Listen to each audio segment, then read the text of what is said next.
내 조국이 나를 버리려 했다는 걸 그날 처음 알았다. 아니, 정확히는 내가 믿었던 조국이 나를 바다에 버리기로 결정한 순간이었다. 서해 상공 3000피트. 수송 헬기의 철문이 요란하게 흔들렸다. 폭풍우는 마치 내 운명을 조롱하듯 거세게 몰아쳤다. 붉은 경고등이 깜빡이는 가운데 나는 수갑에 묶인 손목을 내려다봤다. 손목의 금속이 차가웠다. 아니, 내 심장이 더 차가웠다. 유지연 소령. 박성훈 준장의 목소리가 엔진 소음을 뚫고 들려왔다. 그의 눈빛은 냉혹했다. 20년을 함께 복무한 선배의 눈이 아니었다. 그건 적을 보는 눈이었다. 너는 너무 많이 알아버렸어. 그 한마디에 모든 게 명확해졌다. 내가 발견한 것들, 방산업체 한빛테크와의 비자금 거래, 해외로 빠져나간 무기 설계도 조작된 계약서대. 그 모든 진실이 내 목숨의 값이 된 것이다. 준장님, 아직 늦지 않았습니다. 함께 바로잡을 수 있습니다. 내 목소리는 떨리지 않았다. 12년간 전투기 조종관을 잡았던 손이, 적진 상공을 날았던 심장이 흔들릴 일이 없었다. 박성우는 비웃듯 고개를 저었다. 넌 군인이 뭔지 몰라. 조직은 개인보다 크고 진실은 때론 묻혀야 해. 헬기 문이 열렸다. 바람이 미친 듯이 내부로 쏟아져 들어왔다. 빗방울이 얼굴을 후려쳤다. 저 아래 검은 바다가 이빨을 드러내고 있었다. 나는 그의 눈을 똑바로 봤다. 끝은 내가 정한다. 그 순간 누군가 내 등을 밀었다. 몸이 공중에 떠올랐다. 중력이 나를 잡아당겼다. 헬기의 불빛이 점점 멀어졌다. 귀가 먹먹해지고 심장이 터질 듯 뛰었다. 추락하는 3초 동안 나는 이상하게도 차분했다. 여기서 죽으면 그들의 계획대로야. 바닷물이 온몸을 집어삼켰다. 차가운 충격에 숨이 멎는 줄 알았다. 수갑찬 손으로는 헤엄칠 수 없었다. 파도가 나를 짓눌렀다. 폐가 불탔다. 하지만 나는 포기하지 않았다. 발버둥치며 수면 위로 고개를 내밀었다. 숨을 들이켰다. 파도가 또 덮쳤다. 다시 떠올랐다. 숨을 쉬었다. 반복했다. 얼마나 시간이 흘렀을까? 손끝에 뭔가 단단한 것이 느껴졌다. 바위였다. 해안이었다. 온몸이 천근만근이었지만 나는 기어올랐다. 모래가 입안으로 들어왔다. 기침을 했다. 피가 섞여 나왔다. 고개를 들었다. 희미한 새벽빛 속에 낡은 간판이 보였다. 신안어촌 공동창고. 나는 피식 웃었다. 살았네. 살았다는 건 아직 끝이 아니란 뜻이었다. 그들은 나를 바다에 버렸지만 바다는 나를 버리지 않았다. 이제 내 차례였다. 진실을 세상에 던질 차례. 나는 창고 안으로 기어들어갔다. 어둠 속에서 녹슨 무전기 하나가 희미하게 빛났다. 새벽 4시 32분. 몸이 깨어났다. 정확히는 추위가 나를 깨웠다. 젖은 군복이 살갗에 달라붙어 있었다. 이를 떨며 눈을 떴다. 천장엔 녹이 슬고 벽엔 금이 가 있었다. 폐창고 특유의 비린내와 곰팡이 냄새가 코를 찔렀다. 일어나려 했지만 몸이 말을 듣지 않았다. 오른쪽 갈비뼈가 욱신거렸다. 금이 간 게 분명했다. 왼쪽 어깨는 탈구됐는지 팔을 들 수조차 없었다. 하지만 최악은 수갑이었다. 손목의 금속은 여전히 단단했다. 밤새 바닷물에 씻겨 녹이 조금 생겼지만 끊어낼 정도는 아니었다. 손목 주변 살갗은 까져서 피가 배어나왔다. 이대로는 움직일 수 없어. 나는 창고 안을 둘러봤다. 낡은 어구들, 찢어진 그물, 부서진 나무 상자들. 그리고 구석에 놓인 녹슨 공구함 하나. 기어갔다. 무릎이 바닥에 쓸렸다. 아팠지만 참았다. 공구함을 열었다. 안에는 망치, 못 그리고 녹슨 칼날 하나가 있었다. 칼날을 집어들었다. 손잡이는 썩어서 흔들렸지만 날은 아직 날카로웠다. 수갑의 체인을 칼날에 걸고 있는 힘껏 당겼다. 철컥. 철컥. 쇳소리가 창고에 울렸다. 한 번, 두 번, 10번. 손목에서 피가 더 흘렀다. 이빨을 악물었다. 군인은 고통에 익숙해야 한다. 생존 훈련에서 배운 말이었다. 20번째쯤 체인이 툭 끊어졌다. 하. 웃음이 나왔다. 수갑은 여전히 양손목에 차 있었지만 이젠 자유롭게 움직일 수 있었다. 나는 천천히 일어섰다. 다리가 후들거렸지만 버텼다. 창고 밖으로 나갔다. 바다가 보였다. 어젯밤의 폭풍은 거짓말처럼 사라지고 잔잔한 파도만 해안을 어루만지고 있었다. 수평선 너머로 해가 떠오르고 있었다. 주황빛이 하늘을 물들였다. 저 하늘 어딘가에서 그들은 나를 죽은 사람으로 보고 있을 것이다. 유지연 소령, 임무중 추락사고로 사망. 뉴스에는 그렇게 나갈 것이다. 장례식도 치러질 것이다. 가족들은 울 것이다. 동기들은 술잔을 기울일 것이다. 하지만 나는 살아있었다. 나는 주머니를 뒤졌다. 젖어서 망가진 신분증, 동전 몇 개, 그리고 방수 처리된 작은 USB 하나. 이것. 이 안에 모든 증거가 들어있었다. 방산비리 거래 내역, 계좌번호, 녹취록. 박성훈과 정혜진이 감추려 했던 모든 것. 아직 끝나지 않았어. 목소리가 갈라졌다. 목이 쉬었다. 바닷물을 너무 많이 마셨다. 나는 다시 창고로 들어가 구급상자를 찾았다. 오래된 붕대와 소독약이 있었다. 상처를 감쌌다. 어깨를 벽에 기대고 힘껏 밀었다. 뚝 소리와 함께 관절이 제자리로 돌아갔다. 비명을 참았다. 그리고 무전기를 켰다. 지직. 잡음만 들렸다. 배터리는 거의 없었다. 하지만 주파수를 돌리다 보니 희미하게 목소리가 들렸다. 여기는 어선 해동호. 누구? 나는 마이크를 잡았다. 여기는 표류자. 신안 해안 폐창고. 구조 요청. 위치 확인. 30분 후 접근. 교신이 끊겼다. 나는 무전기를 내려놓고 창고 문 앞에 앉았다. 바다를 바라봤다. 30분. 그 안에 내가 할 일은 하나였다. 살아남는 것. 그리고 그 다음엔 복수가 아닌 정의를 실현하는 것. 나는 젖은 군복의 계급장을 떼어냈다. 소령 2개의 별이 손바닥 위에서 빛났다. 이제 유지연 소령은 죽었어. 바람이 불었다. 파도가 부서졌다. 나는 다시 태어나고 있었다. 어선은 정확히 32분 후에 도착했다. 늙은 어부 한 명이 배에서 내렸다. 그는 내 모습을 보고 움찔했다. 찢어진 군복, 피 묻은 붕대, 손목의 수갑. 누가 봐도 정상적인 상황은 아니었다. 당신, 뭔 일 있었소? 나는 고개를 숙였다. 사고였습니다. 배가 뒤집혔어요. 거짓말이었다. 하지만 진실을 말할 순 없었다. 어부는 내 눈을 한참 들여다봤다.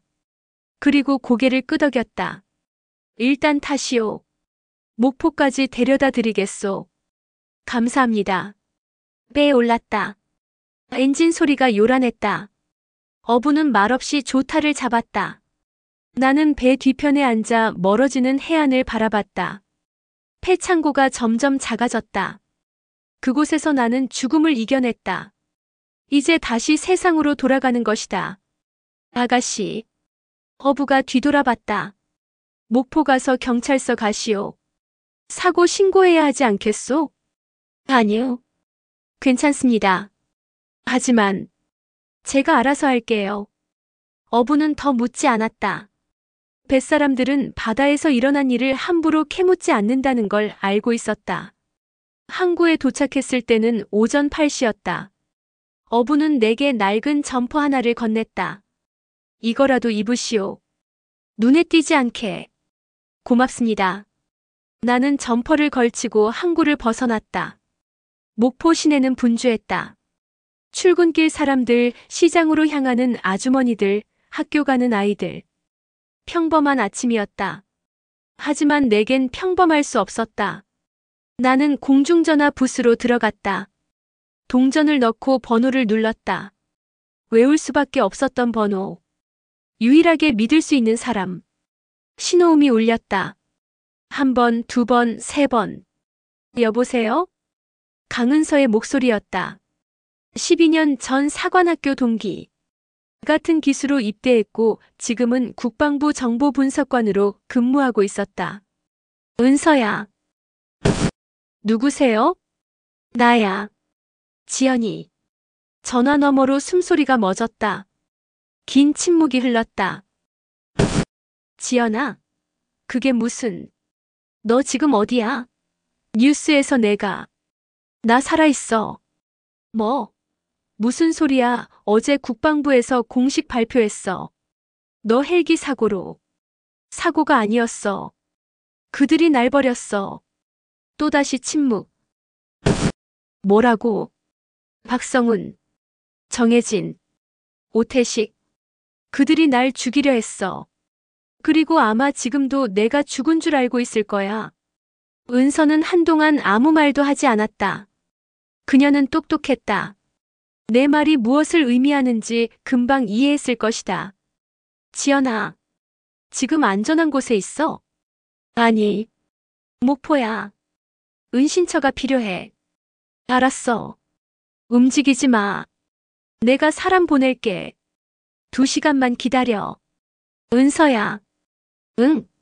나 혼자 할 수 없어. 도와줘. 전화 너머로 작은 한숨이 들렸다. 그리고 단호한 목소리. 당연하지. 우린 같은 편이잖아. 전화를 끊었다. 나는 부스 밖으로 나와 골목 안쪽으로 걸어갔다. 사람들 눈에 띄지 않는 곳. 폐건물 뒤편의 좁은 공터. 그곳에 앉아서 기다렸다. 2시간은 길었다. 몸은 여전히 아팠고 배는 고팠다. 하지만 참았다. 군인은 기다릴 줄 알아야 한다. 정확히 2시간 후 검은색 소나타 한 대가 골목 입구에 멈췄다. 창문이 내려가고 익숙한 얼굴이 보였다. 강은서였다. 나는 차에 올랐다. 은서는 내 모습을 보고 눈을 크게 떴다. 이게 무슨 꼴이야? 나중에 설명할게. 일단 여기서 벗어나자. 은서는 고개를 끄덕이고 엑셀을 밟았다. 차는 목포를 벗어나 고속도로로 향했다. 어디로 가는 거야? 전남구래. 내 외가 쪽에 빈 산장이 하나 있어. 거기서 당분간 숨어 있어. 고마워. 고맙긴. 넌 내 친구잖아. 은서는 잠깐 나를 봤다. 그녀의 눈엔 걱정과 분노가 섞여 있었다. 지연아, 도대체 무슨 일이 있었던 거야? 나는 창밖을 봤다. 산과 들이 스쳐 지나갔다. 긴 이야기야. 하지만 한 가지는 확실해. 뭔데? 이제 내 차례야. 산장은 산 중턱에 있었다. 구례 지리산 자락, 사람의 발길이 끊긴 지 오래된 곳. 나무 계단은 삐걱거렸고 문고리엔 녹이 슬어 있었다. 하지만 안은 깨끗했다. 은서가 미리 청소를 해둔 듯했다. 여기서 일주일은 버틸 수 있어. 식량이랑 옷도 챙겨놨어. 은서는 배낭을 내려놓으며 말했다. 나는 고개를 끄덕였다. 은서야, 정말 고마워. 그만해. 우린 가족이잖아. 가족. 그 단어가 가슴을 찔렀다. 진짜 가족에겐 연락조차 할 수 없었다. 그들이 알면 위험해질 것이다. 은서는 의자를 끌어당겨 앉았다. 이제 말해줘. 처음부터. 나는 깊게 숨을 들이쉬었다. 3달 전부터야. 군수본부에서 이상한 문서를 발견했어. 무슨 문서? 방산업체 한비테크와의 계약서. 근데 계약 금액이 이상했어. 시중가보다 30% 이상 높았거든. 은서의 눈빛이 날카로워졌다. 차액은? 비자금으로 빠져나갔어. 해외 계좌로. 싱가포르, 케이만 제도, 스위스. 추적하기 힘든 곳들이었지. 누가 관련됐는데? 박성훈 준장, 정혜진 실장, 오태식 대령. 그리고 한비테크 대표 윤성민. 은서는 한숨을 내쉬었다. 최악이네. 군 핵심 인사들이잖아. 그뿐만이 아니야. 나는 USB를 꺼냈다. 방수팩 안에서 꺼낸 그것은 여전히 멀쩡했다. 이 안에 무기 설계도 유출 정보도 있어. 우리 차세대 전투기 기술이 중국으로 넘어갔어. 뭐? 은서의 얼굴이 굳었다. 증거는? 이메일 기록, 거래 영수증, 녹취록. 다 여기 있어. 은서는 USB를 받아들고 한참을 들여다봤다. 이걸로 그들을 잡을 수 있어? 잡아야 해. 그게 아니면 나 죽은 게 헛된 거야. 은서는 웃었다. 씁쓸한 웃음이었다. 넌 아직도 죽지 않았잖아. 법적으론 죽었어. 그리고 그게 지금은 유리해. 나는 창밖을 봤다. 해가 지고 있었다. 산 그림자가 길게 늘어졌다. 은서야, 나 혼자는 못해. 내 도움이 필요해. 은서는 잠시 망설였다. 그녀도 알고 있었다. 이 일에 뛰어드는 순간 그녀의 삶도 위험해진다는 것을. 하지만 그녀는 고개를 끄덕였다. 좋아. 뭘 하면 돼? 일단 이 USB를 분석해줘. 데이터 복구하고 증거 능력 있는 형태로 정리해야 해. 그건 할 수 있어. 내가 정보 분석관이잖아. 그리고 나는 그녀의 눈을 똑바로 봤다. 박성훈 일당의 동선을 추적해줘. 다음 거래가 언제 있는지, 누구를 만나는지. 내가 움직일 타이밍을 잡아야 해. 은서는 고개를 끄덕였다. 알았어. 일주일 안에 정리해서 가져올게. 고마워. 그만 말하라니까. 은서는 일어섰다. 배낭을 메고 문 쪽으로 걸어갔다. 그러다 멈춰서서 돌아봤다. 지연아. 응? 넌 왜 이러는 거야? 그냥 살 수도 있잖아. 새 이름으로 다른 곳에서. 아무도 모르게. 나는 잠시 생각했다. 사실 그녀 말이 맞았다. 도망칠 수도 있었다. 외국으로 나가서 조용히 살 수도 있었다. 하지만 군인이잖아. 나. 그래서 군인은 나라를 지키는 사람이야. 저기 밖에 있든 안에 있든. 은서는 한참을 나를 봤다. 그리고 작게 웃었다. 넌 변한 게 없구나. 사관학교 때부터 그랬지. 정의감 하나는 끝내주게 강해. 그게 내 장점이자 단점이지. 이번엔 단점이 되지 않길. 은서는 문을 열고 나갔다. 차 시동 소리가 들렸다. 그리고 멀어졌다. 나는 혼자 남았다. 산장은 고요했다.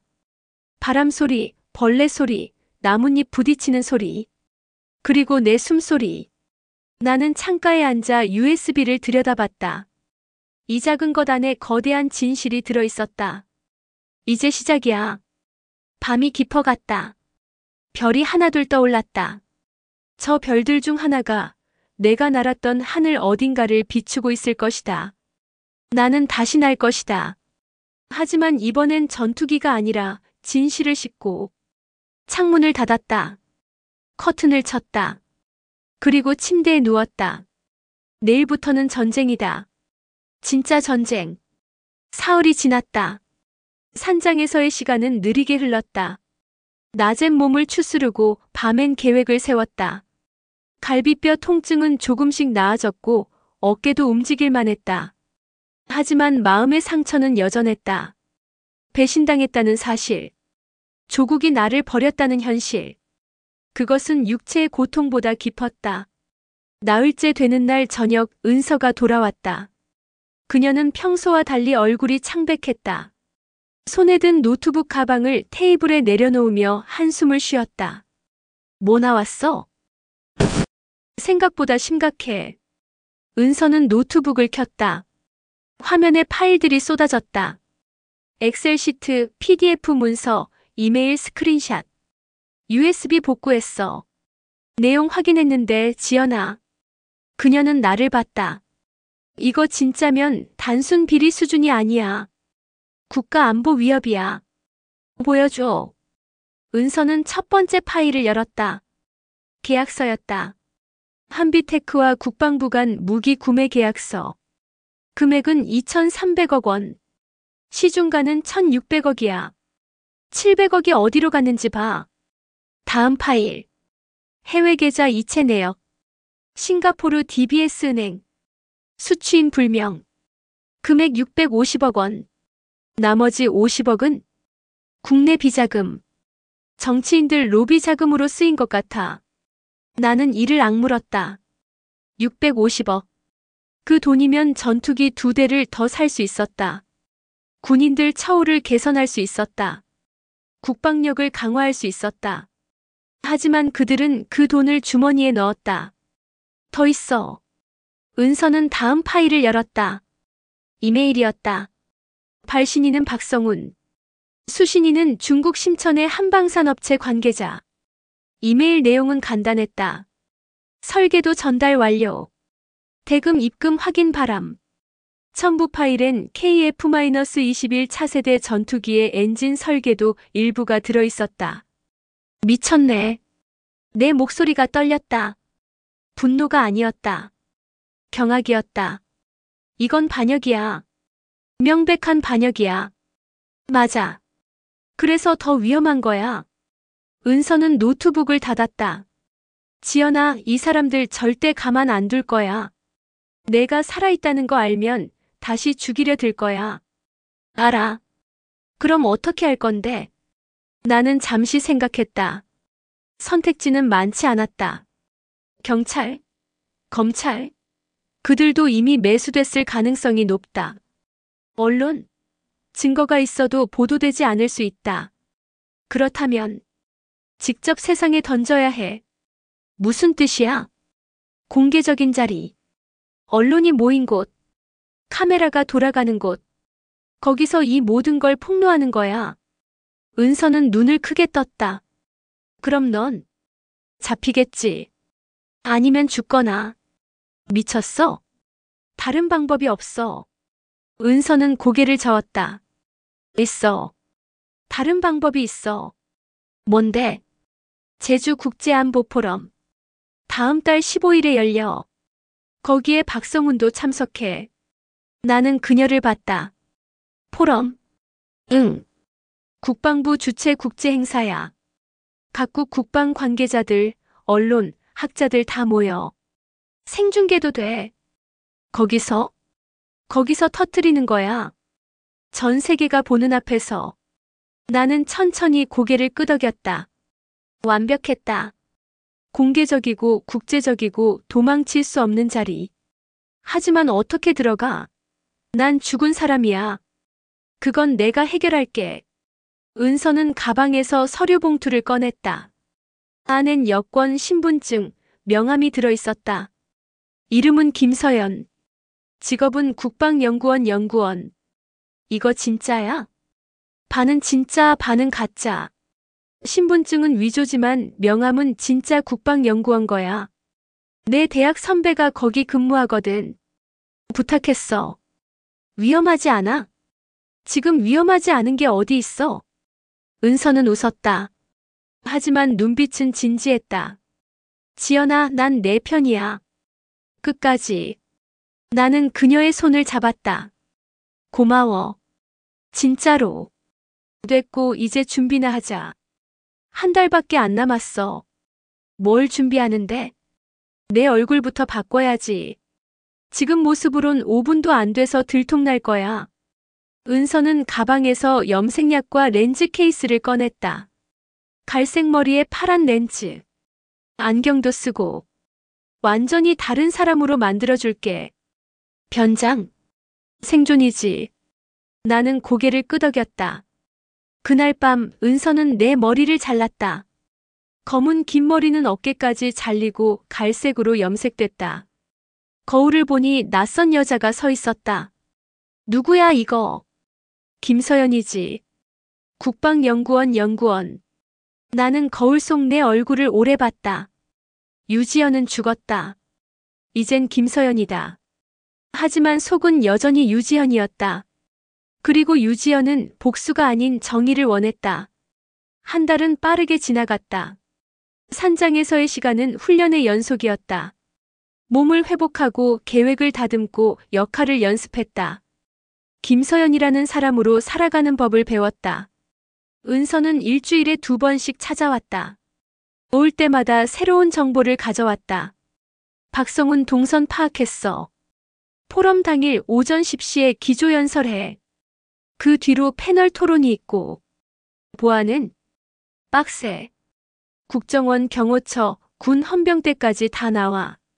출입증 없으면 건물 안도 못 들어가. 출입증은 준비했어. 은서는 플라스틱 카드를 건넸다.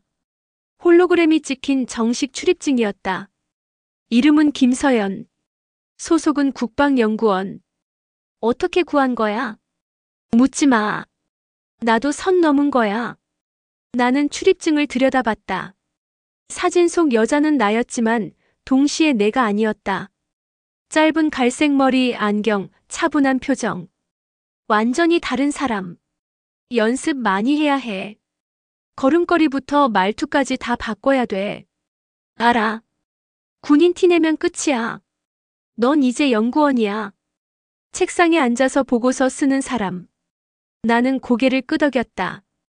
은서는 노트 한 권을 꺼냈다. 이건 김서연의 이력서야. 외워. 노트엔 가짜 인생이 빽빽하게 적혀 있었다. 출신, 대학, 전공, 논문 주제, 근무 이력. 모두 은서가 만들어낸 것들이었다. 서울대 정치외교학과 졸업. 석사는 국방대학교. 논문 주제는 한반도 군비 통제와 신뢰 구축. 2022년부터 국방연구원 근무. 디테일하네. 디테일이 생명이야. 누가 물어봐도 막힘없이 대답할 수 있어야 해. 나는 이틀 동안 노트를 달달 외웠다. 김서연의 인생이 내 머릿속에 각인됐다. 그리고 포럼 사흘 전 은서가 마지막으로 찾아왔다. 준비됐어? 응. 긴장돼? 아니. 거짓말이었다. 심장은 미친 듯이 뛰고 있었다. 손바닥엔 땀이 났다. 은서는 내 손을 잡았다. 지연아, 아직 늦지 않았어. 그냥 여기 있어도 돼. 안 돼. 왜? 누군가는 해야 하니까. 은서는 한참을 나를 봤다. 그리고 작게 웃었다. 넌 정말 바보 같아. 알아. 하지만 그게 너니까. 은서는 가방에서 작은 상자를 꺼냈다. 안엔 이어폰 하나가 들어있었다. 이거 무선 이어폰이야. 근데 일반 이어폰이 아니야. 뭔데? 송수신기. 내가 외부에서 실시간으로 너한테 지시할 수 있어. 그리고 내가 보는 것도 내가 볼 수 있어. 어떻게? 안경에 초소형 카메라 달았어. 여기 탭부분 봐. 은서는 안경을 가리켰다. 육안으론 보이지 않지만 렌즈 옆에 작은 구멍이 있었다. 이게 카메라야. 화질은 좀 떨어지지만 실시간 송출은 가능해. 불법 아니야? 지금 따질 때야? 나는 웃었다. 은서도 웃었다. 그리고 이것도. 은서는 USB를 건넸다. 새 USB였다. 원본은 내가 갖고 있을게. 이건 복사본. 포럼장 시스템에 꽂으면 자동으로 업로드돼. 프로그램 짜놨어. 내가 누군데? 정보 분석관이잖아. 나는 USB를 받아들었다. 작지만 무거웠다. 이 안에 진실이 들어있었다. 포럼 당일 오후 2시. 패널 토론 시간에 터뜨려. 그때가 가장 많은 사람이 보고 있을 거야. 알았어. 그리고 지연아. 응. 살아 돌아와. 은서의 눈이 젖어 있었다. 나는 그녀를 끌어안았다. 약속할게. 다음 날 아침 나는 산장을 떠났다. 가방 하나, 가짜 신분증 하나, 그리고 진실 하나를 들고. 제주행 비행기는 오후 3시였다. 김포공항은 사람들로 붐볐다. 나는 그 속을 조용히 걸었다. 누구도 나를 알아보지 못했다. 보안 검색대를 통과했다. 출입국 심사를 통과했다. 탑승구로 향했다. 비행기에 올랐다. 창가 자리에 앉았다. 이륙 신호가 떨어졌다. 엔진이 굉음을 내며 돌아갔다. 활주로를 달렸다. 속도가 붙었다. 그리고 떠올랐다. 하늘이었다.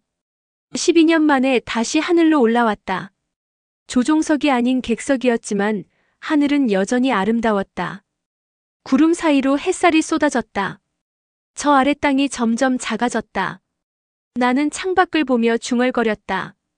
이제 시작이야. 제주국제컨벤션센터는 웅장했다. 유리로 된 외벽, 높은 천장, 대리석 바닥. 각국의 국기가 바람에 펄럭이고 있었다. 입구엔 이미 수십 대의 취재 차량이 늘어서 있었다. 나는 택시에서 내려 천천히 입구로 걸어갔다. 김서연의 걸음걸이로. 조금 느리게, 조금 조심스럽게. 출입증 확인하겠습니다. 경비원이 손을 내밀었다. 나는 출입증을 건넸다. 그는 바코드를 스캔하고 내 얼굴과 사진을 대조했다. 3초가 영원처럼 느껴졌다. 통과하세요. 한숨이 나왔다. 첫 관문 통과. 로비는 사람들로 가득했다. 군복 입은 장교들, 정장 입은 관료들, 기자들, 학자들. 모두가 분주하게 움직이고 있었다. 나는 안경을 고쳤으며 주변을 살폈다. 이어폰에서 은서의 목소리가 들려왔다. 지연아, 들려? 응. 좋아. 카메라 화질 괜찮아. 지금 내가 보는 거 다 보여. 박성우는 2층 VIP 라운지에 있어. 오전 10시에 기조연설하러 내려올 거야. 알았어. 나는 행사장 지도를 보며 동선을 파악했다. 메인홀, 패널 토론장, 기자실, 그리고 통제실. 통제실이 핵심이었다. 은서야, 통제실 위치 확인했어? 3층 끝. 보안 레벨 높아. 출입증만으론 안 돼. 별도 인증 필요해. 어떻게 들어가? 그건 즉흥적으로 해야 할 것 같아. 나는 작게 웃었다. 즉흥. 군인이 가장 싫어하는 단어. 하지만 지금은 선택의 여지가 없었다. 오전 10시 기조연설이 시작됐다. 메인홀의 스크린에 박성훈의 얼굴이 떠올랐다. 그는 단상에 서서 침착하게 말했다. 한반도 평화와 안보는 우리 세대의 책무입니다. 박수 소리가 울렸다. 카메라 플래시가 터졌다. 나는 뒤편에 서서 그를 봤다. 저 남자가 나를 바다에 떨어뜨렸다. 저 남자가 나라를 팔았다. 분노가 치밀었지만 참았다. 감정은 나중이다. 지금은 냉정해야 한다. 지연아, 침착해. 심장 박동 빨라지는 거 느껴져. 괜찮아. 지금 움직이면 안 돼. 오후 2시까지 기다려. 나는 고개를 끄덕이고 홀을 빠져나왔다. 복도를 걸어 3층으로 올라갔다. 통제실은 복도 끝에 있었다. 문 앞엔 경비원 2명이 서 있었다. 여기 관계자 외 출입 금지입니다. 국방연구원 김서연입니다. 기술 지원 요청받고 왔습니다. 확인이 안 됐는데요. 지금 패널 토론 준비 중인데 화면 송출 문제가 있다고 들었습니다. 경비원은 무전기에 대고 뭔가 말했다. 잠시 후 대답이 왔다. 그런 요청 없었다는데요. 이상하네요. 분명히. 그때 이어폰에서 은서의 목소리. 지연아, 지금 내가 통제실 시스템 해킹 중이야. 10초만 시간 벌어. 아, 혹시 담당자가 이분이신가요? 나는 명함을 꺼내며 시간을 끌었다. 성함이? 김연구원, 제가 확인. B. 갑자기 통제실 문이 열렸다. 안에서 직원 한 명이 황급히 나왔다. 뭐야, 시스템이 왜 이래? 무슨 일이십니까? 모니터가 전부 다운됐어. 재부팅해야 해.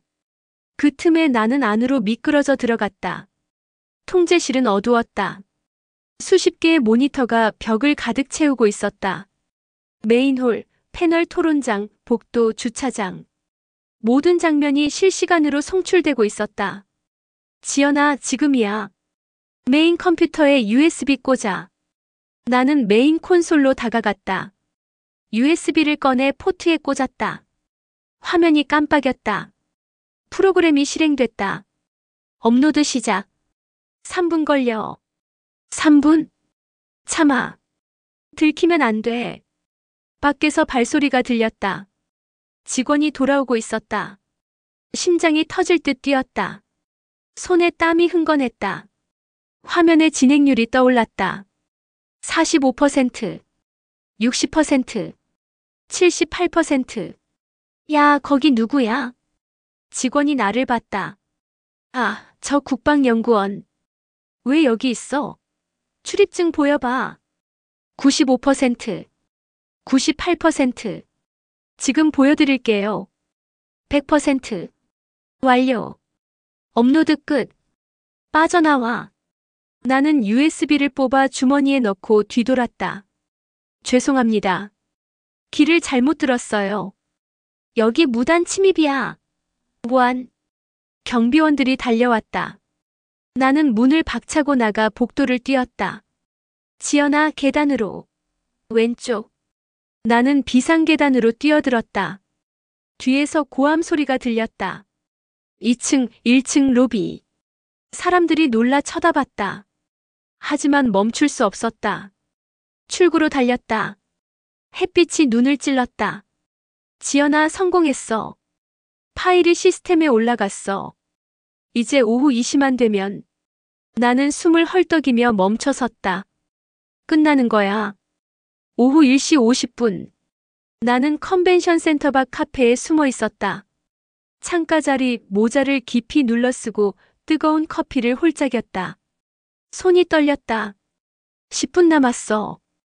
은서의 목소리가 이어폰에서 들려왔다. 지연아, 괜찮아? 응. 거짓말이었다.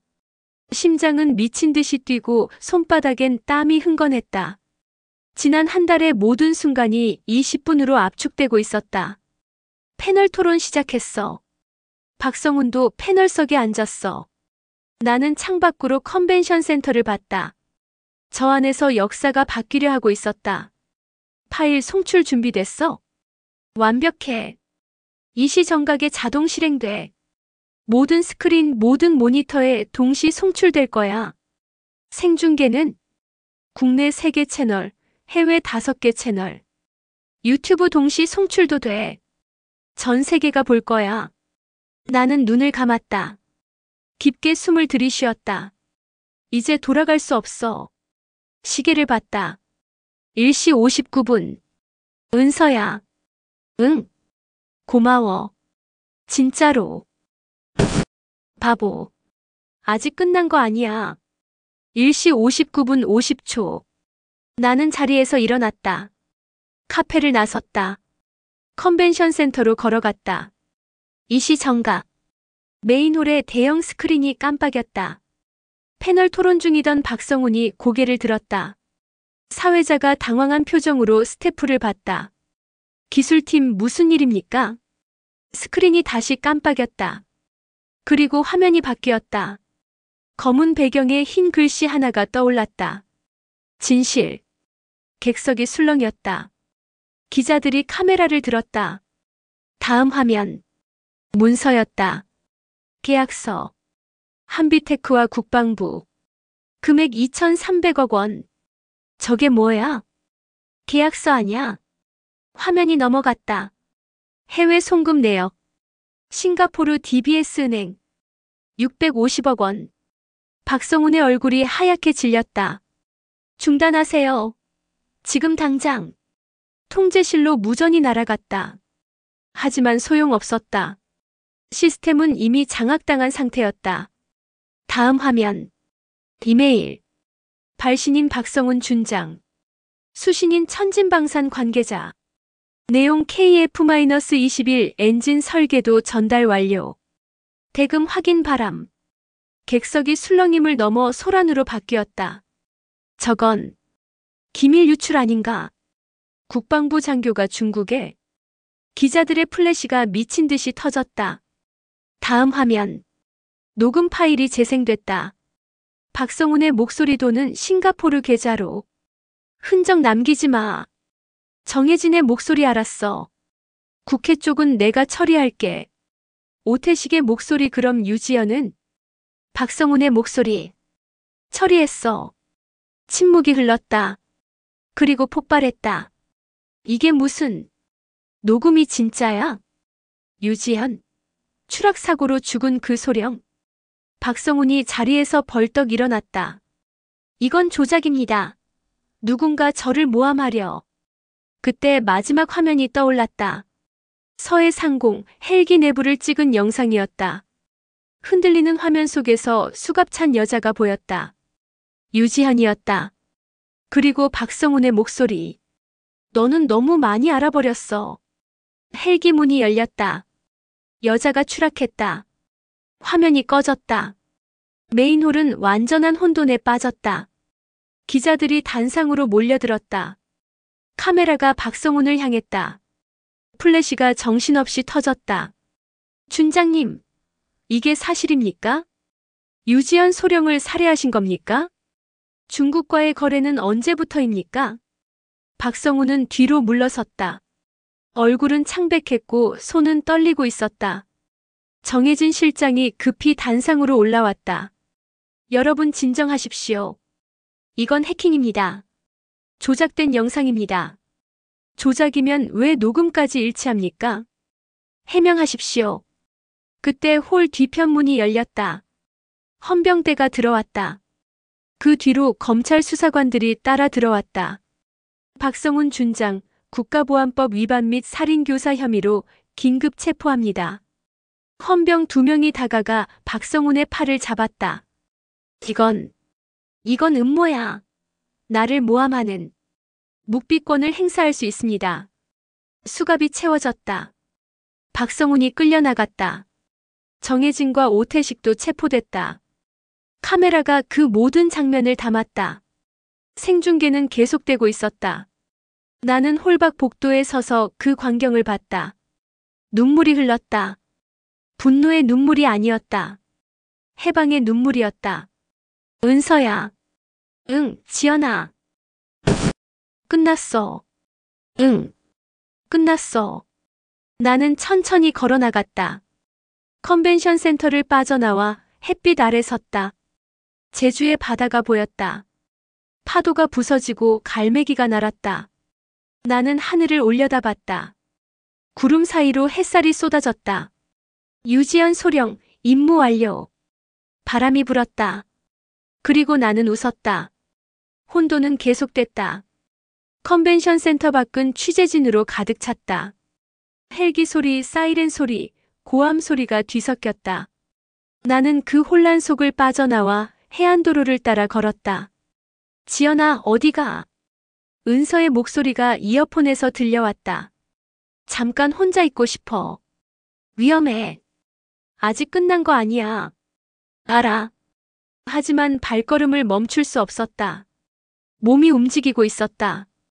어디론가 가야 할 것 같았다. 해안가 벤치에 앉았다. 바다가 눈앞에 펼쳐졌다. 파도 소리가 귓가에 맴돌았다. 휴대폰이 울렸다. 모르는 번호였다. 받지 않았다. 다시 울렸다. 또 받지 않았다. 3번째 울렸을 때 받았다. 여보세요. 유지현. 심장이 멎었다. 박성훈의 목소리였다. 어떻게? 호송차 아니야. 마지막 전화 한 통은 허락받았지. 무슨 할 말이 있어서. 침묵이 흘렀다. 파도 소리만 들렸다. 넌 살아남았구나. 당신이 떨어뜨렸지만 바다는 날 버리지 않았어. 박성훈이 작게 웃었다. 쓸쓸한 웃음이었다. 난 내가 죽었다고 생각했어. 그래야 편할 줄 알았어. 편했어? 아니. 매일 밤 꿈에 나타났어. 내가 떨어지는 모습이. 나는 아무 말도 하지 않았다. 유지현, 넌 이해 못할 거야. 군대가 어떻게 돌아가는지, 정치가 얼마나 더러운지. 그래서 나라를 팔았어? 나라를 판 게 아니야. 살리려 한 거야. 650억으로. 그 돈이면 정치인들을 움직일 수 있어. 국방 예산을 늘릴 수 있어. 더 강한 군대를 만들 수 있어. 대가가 뭔데? 기밀 유출? 무기 설계도. 필요하기였어. 나는 비웃었다. 필요약. 늘 그런 말로 정당화하지. 하지만 당신이 판 건 정보가 아니야. 명예야. 신뢰야. 군인의 자긍심이야. 넌 너무 순진해. 이상만으로는 세상을 못 바꿔. 의상 없이는 세상을 바꿀 이유도 없어. 또다시 침묵. 박성훈이 한숨을 쉬었다. 미안하다. 뭐가? 널 떨어뜨린 것. 너를 죽이려 한 것. 나는 눈을 감았다. 분노가 치밀었지만 동시에 허무함도 느껴졌다. 그 말 듣고 싶었던 건 아니야. 그럼 뭘 듣고 싶은데? 아무것도. 당신은 이미 끝났어. 그래. 끝났지. 전화 너머로 엔진 소리가 들렸다. 호송차가 움직이고 있었다. 유지현. 왜? 넌 이겼어. 축하해. 이긴 게 아니야. 당신이 진 거야. 같은 말 아니야? 달라. 난 싸우지 않았어. 그냥 진실을 말했을 뿐이야. 박성우는 한참 동안 아무 말도 하지 않았다. 그래. 넌 옳았어. 나는 틀렸고. 이제야 인정해. 너무 늦었지. 응. 너무 늦었어. 전화가 끊겼다. 나는 휴대폰을 내려놓고 바다를 봤다. 석양이 지고 있었다. 하늘이 붉게 물들었다. 지연아. 은서의 목소리. 응. 괜찮아?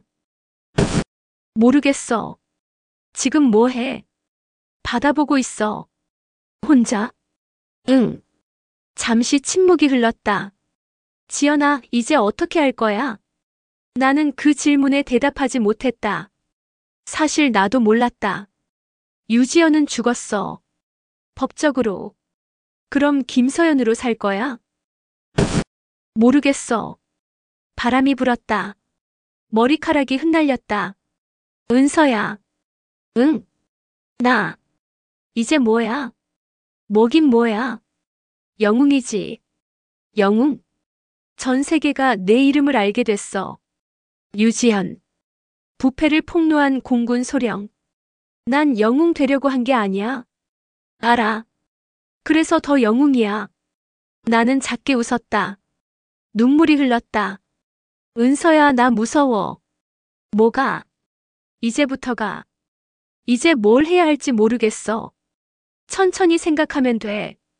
넌 이미 충분히 해냈어. 나는 고개를 끄덕였다. 아무도 보지 않았지만 석양이 수평선 너머로 사라졌다. 어둠이 내려왔다. 하지만 두렵지 않았다. 어둠 뒤엔 또다시 아침이 오니까. 나는 자리에서 일어났다. 은서야. 응. 서울로 갈게. 언제? 지금. 알았어. 공항에서 기다릴게. 전화를 끊었다. 나는 마지막으로 바다를 봤다. 안녕. 그리고 돌아섰다. 3개월 후. 서울 용산 국방부 앞은 추웠다. 11월의 바람이 낙엽을 흩날렸다. 나는 긴 코트를 여미고 정문을 바라봤다. 정말 들어갈 거야? 은서가 옆에서 물었다. 응. 무섭지 않아? 무섭지. 하지만 발을 뗐다. 정문으로 걸어갔다. 경비병이 경례했다. 나는 멈칫했다. 군복이 아닌데도 몸이 반사적으로 답례하려 했다. 신분증 확인하겠습니다. 유지연입니다. 경비병의 눈이 커졌다. 유지연 소령님? 예. 잠시만요. 그는 황급히 전화를 걸었다. 잠시 후 장교 한 명이 달려나왔다. 소령님, 이쪽으로 오시죠. 안내를 받아 청사 안으로 들어갔다. 복도는 익숙했다. 3년 전까지 이곳에서 일했었다. 회의실로 안내됐다. 문이 열렸다. 안엔 장성 3명이 앉아 있었다. 공군 참모총장도 있었다. 유지연 소령. 총장이 일어섰다. 다른 장성들도 따라 일어섰다. 앉으십시오. 나는 자리에 앉았다. 손이 떨렸다. 소령, 고생 많았습니다. 감사합니다. 박성훈 일당은 모두 구속됐습니다. 검찰 조사 중입니다. 알고 있습니다. 총장이 서류 한 장을 꺼냈다. 이건 복직 명령서입니다. 유지연 소령을 공군 소령으로 복직시킵니다. 서류가 내 앞으로 밀려왔다. 나는 그것을 내려다봤다. 복직. 다시 군인이 되는 것. 그리고 이건 또 다른 서류. 국민훈장 무궁화장 서훈 추천서입니다. 소령의 용기와 희생이 국군의 명예를 지켰습니다. 국가가 감사를 표하고자 합니다. 나는 서류를 봤다. 훈장, 명예, 복직. 하지만 손이 움직이지 않았다. 총장님, 말씀하십시오. 저 복직하지 않겠습니다. 침묵이 흘렀다. 왜입니까? 더 이상 군복을 입을 자격이 없다고 생각합니다. 무슨 말씀입니까? 소령은 영웅입니다. 영웅이 아닙니다. 전 그냥 살아남았을 뿐입니다. 나는 서류를 밀어냈다. 군대는 조직입니다. 명령 체계가 있고 계급이 있고 규율이 있습니다. 저는 그 모든 걸 어겼습니다. 부패를 막기 위해서였습니다. 그래도 어긴 건 어긴 겁니다. 총장이 한숨을 쉬었다. 소령, 진심입니까? 예. 다시 생각해 보십시오. 이미 생각했습니다. 3개월 동안 나는 자리에서 일어섰다. 감사했습니다. 하지만 전 이제 다른 길을 가려 합니다. 어떤 길입니까? 아직 모르겠습니다.